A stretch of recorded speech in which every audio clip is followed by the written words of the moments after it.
Bismillahirrahmanirrahim. Assalamualaikum warahmatullahi wabarakatuh. Alhamdulillah wassalatu wassalamu ala Rasulillah wa ala alihi wa sahbihi wa man tabi'ahu dah, amma ba'du. Kembali kita bertemu dalam pelajaran hadis. Semoga pelajaran kita mendapatkan barokah dari Allah Subhanahu wa taala dan ilmu yang kita dapatkan bermanfaat dunia dan akhirat. Amin ya rabbal alamin. Langsung saja, qala al-musannifu rahimahullahu taala wa nafa'ana bi 'ulumihi fid dharain amin. Yang akan kita bahas adalah kitabut thaharah. Ini kitab pembahasan thaharah atau bersuci. Ya, bagi kalian yang ada kitab, maka buka kitabnya ya di halaman 5 dan juga 6.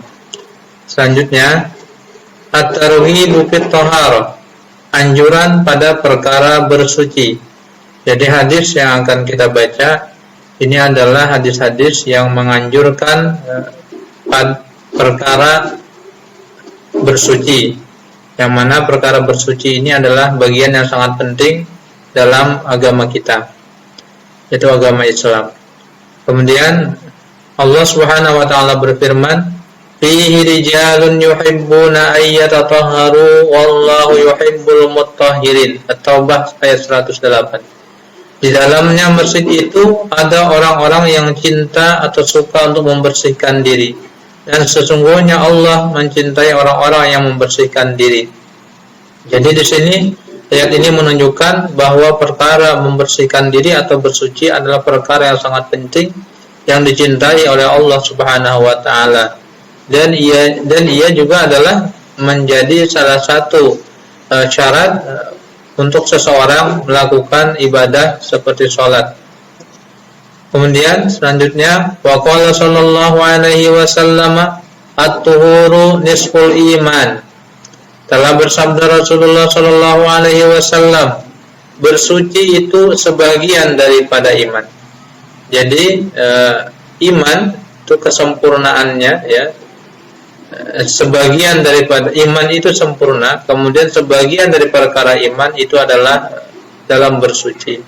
Artinya orang yang bersuci dia sudah melaksanakan bagian daripada keimanan.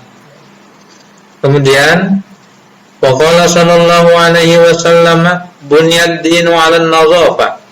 Telah bersabda Rasulullah sallallahu alaihi wasallam, didirikan agama itu di atas kebersihan.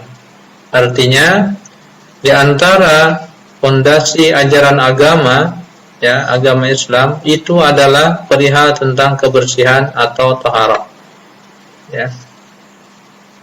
Wa qala sallallahu alaihi wasallam, miftahus sholatit tuhur. Telah bersabda Rasulullah sallallahu alaihi wasallam, kunci salat adalah bersuci. Artinya tidaklah sah ibadah salat kecuali seseorang yang mau melakukan salat itu dia harus bersuci terlebih dahulu. Bersuci dari hadas. Dia harus suci dari hadas kecil dan hadas besar, dan dia juga harus melakukan namanya berwudu ya ketika dia mau salat. Kemudian kalau dia berhadas besar, dia harus melakukan mandi wajib terlebih dahulu. Kemudian di antara perkara yang dibahas dalam masalah taharah adalah at-targhibu bis siwak, anjuran pada perkara siwak. Ya, apa itu siwak? Siwak itu artinya bahasa kita adalah bergosok gigi ya, gosok gigi. Jadi gosok gigi atau bersiwak itu perihal anjuran agama yang sangat yang sangat penting untuk dilakukan oleh setiap muslim. Nah, wa qala sallallahu alaihi wasallam, la an usalliya rak'ataini bisiwakin ahabbu ilayya min an usalliya sab'ina rak'atan bighairi siwakin. Telah bersabda Rasulullah sallallahu alaihi wasallam, sungguh bahwa aku salat 2 rakaat dengan bersiwak lebih aku senangi daripada aku salat 70 rakaat dengan tidak bersiwak. Dan di sini menunjukkan fadilat keutamaan bersiwak sangatlah luar biasa, terutama sekali ketika ingin melakukan sholat, di mana Nabi menyebutkan bahwa salat yang dilakukan meskipun dia hanya 2 rakaat tapi dengan bersiwak itu lebih afdal, lebih banyak pahalanya, lebih sempurna pahalanya dibandingkan dengan salat yang mana rakaatnya 70 tapi dengan tidak bersiwak sama sekali. Ya, oleh karena itu perkara siwak ini adalah perkara yang penting dalam agama kita. Nah, di antara keutamaannya dia melipat gandakan pahala daripada ibadah yang kita lakukan. Nah, kemudian di hadis lain, wa qala sallallahu alaihi wasallam, laula an asyqa ala ummati la faradtu alaihimus siwaka 'inda kulli salatin kama faradtu alaihimul wudu. Telah bersabda Rasulullah sallallahu alaihi wasallam, jikalau tidak bahwa aku memberatkan kepada umatku, niscaya aku wajibkan atas mereka bersiwak ketika setiap hendak sholat, sebagaimana telah aku wajibkan atas mereka berwudu. Ini menunjukkan sangat pentingnya perkara bersiwak ini, yang mana Nabi menyebutkan di sini seandainya tidak sulit kepada umatnya, maka siwak itu akan wajib. Tapi karena Nabi khawatir bahwa perkara siwak ini membuat umat beliau menjadi berat melakukannya, maka tidaklah wajib perkara siwak ini. Namun perkara siwak hukumnya adalah sunnah muakkad, terutama sekali ketika kita ingin melakukan sholat, kemudian juga ketika habis bangun tidur, dan ketika lama berdiam, ya. Demikian juga disunatkan bersiwak pada perkara-perkara yang ibadah lainnya, seperti misalnya ingin baca Quran, baca kitab, dan lain sebagainya. Kemudian wa qala sayyiduna Ali karramallahu wajhah, as-siwaku yazidu fil hifdzi wa yuzhibul balghama. Telah berkata Sayyidina Ali karramallahu wajhah, bersiwak itu dapat menambah pada kuat hafalan dan menghilangkan dahak. Jadi bagi kita yang ingin supaya hafalan kita ini tetaplah kuat, maka salah satu caranya adalah dengan melazimi bersiwak. Mudah-mudahan kita diberi taufik hidayah dari Allah Subhanahu wa taala dapat melakukan siwak tersebut, ya. Kemudian selanjutnya adalah at-tarhibu min isti'mali awani zahabi wal fiddah. Ancaman daripada memakai wadah-wadah emas dan perak. Bagaimana hukumnya orang yang memakai wadah-wadah terbuat dari emas dan perak? Nah, di sini Nabi sallallahu alaihi wasallam ada mengatakan, qala sallallahu alaihi wasallam, innal ladzi ya'kulu wa yashrabu fi aniyati adh-dhahabi wal fiddati innama yujarjiru fi batnihi nar jahannam.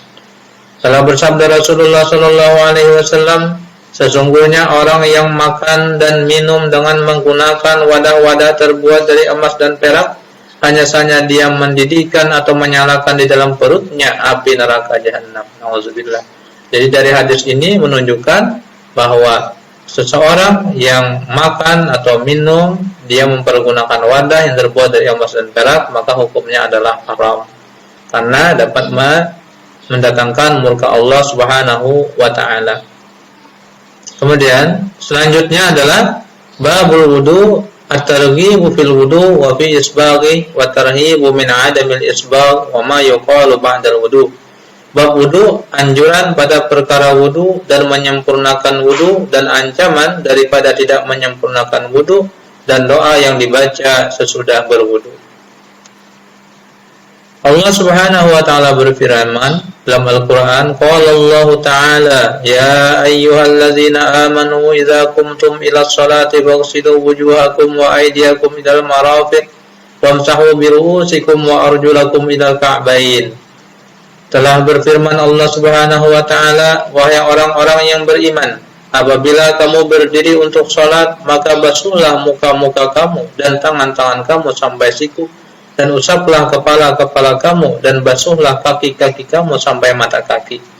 Dari ayat ini menunjukkan tentang perbuatan berwudu, yang mana adalah dia membasuh wajah, kedua tangan, mengusap kepala, dan juga membasuh kedua kaki hingga mata kaki. Kemudian hadis-hadis yang membahas tentang wudu, ya, keutamaan daripada wudu adalah pertama, waqala sallallahu alaihi wasallam miftahus salati tuhur. Telah bersabda Rasulullah sallallahu alaihi wasallam, kunci salat adalah bersuci. Artinya bahwa syarat daripada sahnya salat adalah dengan dia berwudu. Ya, ini menunjukkan bahwa wudu, ya, ini adalah perbuatan yang sangat penting ketika seseorang ingin melakukan ibadah salat, karena dia menjadi syarat sahnya salat. Kemudian waqala sallallahu alaihi wasallam, man tawadda'a fa ahsana al-wudu'a wa shalla rak'ataini lam yuhaddis nafsahu fihima bi syai'in min ad-dunya kharaja min dhunubihi ka yaumi waladathu ummuh. Dalam bersabda Rasulullah sallallahu alaihi wasallam, barang siapa berwudu maka ia membaguskan wudunya dan ia salat 2 rakaat yang ia tidak berbicara di dalam dirinya pada 2 rakaat itu dengan sesuatu dari perkara dunia, niscaya ia keluar dari dosa-dosanya seperti hari ia dilahirkan oleh ibunya. Dari hadis ini, ya, menunjukkan tentang fadilat keutamaan berwudu, yang mana seseorang akan mendapatkan yaitu dosa-dosanya diampuni oleh Allah Subhanahu wa taala, seperti halnya bayi yang baru dilahirkan adalah manakala dia berwudu dengan wudu yang sangat baik dan disempurnakannya. Kemudian dia juga melakukan sholat 2 rakaat dengan khusyuk. Ya, mudah-mudahan kita dapat fadilat ini. Kemudian selanjutnya adalah waqala sallallahu alaihi wasallam, idza tawadda'a al-'abdul muslimu fatamadmada kharajatil khataaya min fihi fa idza istanthara kharajatil khataaya min anfihi fa idza ghasala wajhahu kharajatil khataaya min wajhihi hatta takhruja min tahti ashfari 'ainaihi fa idza ghasala yadayhi kharajatil khataaya min yadayhi hatta takhruja min tahti alfarihi.